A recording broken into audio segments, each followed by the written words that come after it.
Water molecules are bonding to the surface of the insulation. The surface is vast, so it can hold enormous amounts of moisture without...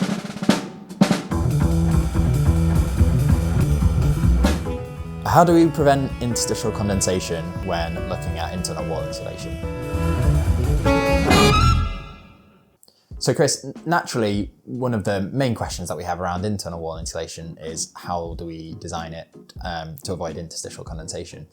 What sort of things are you thinking of? We do get that a lot. I mean, people hear about interstitial condensation and they do need to be concerned about it. Hi there, my name's Ethan, and I was just editing this Can I Just Ask video and thought I'd just jump in quickly to explain interstitial condensation. In any wall, there's a point where the temperature drops low enough that moisture in the air condenses. This is called the dew point zone. In an uninsulated wall, it sits within the masonry, and because old solid walls can breathe, moisture can dry without causing much harm. But add insulation to the inside of the wall, and you push warmth away from the masonry behind it.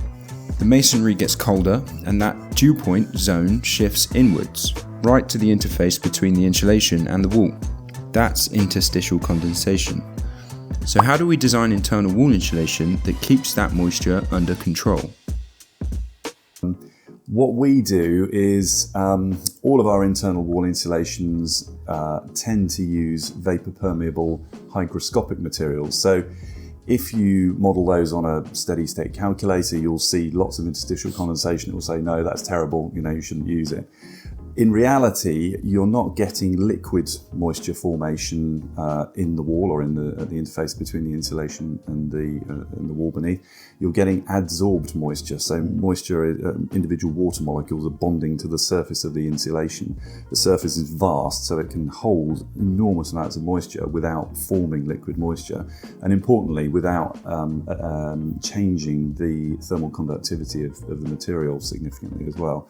So with all of our systems, we're using hygrothermal analysis to make sure that we don't get liquid moisture formation in the wall. Obviously, if we're using synthetic materials, that's a different case. Yeah, exactly. So adding internal wall insulation will always increase the stress on the wall. We tend to favour an approach that uses, as you say, a sort of capillary, active and moisture buffering material to essentially smooth the peak at that sort of critical interface and allow for drying. It's worth noting that actually there are moisture-related risks below the condensation threshold, and so when we're looking at our analysis, we're not necessarily expecting liquid water to form on those surfaces, as you said, but there's other stresses that we're sort of trying to design out, such as mold. Risks. Mold growth, exactly. It doesn't actually need water to form on the surface to support mold growth. So, actual condensation at the interface is less likely than is often anticipated with a sort of natural fibre type insulation, but there's still stresses that need to be factored in. Absolutely. Very good. There we go. Cool.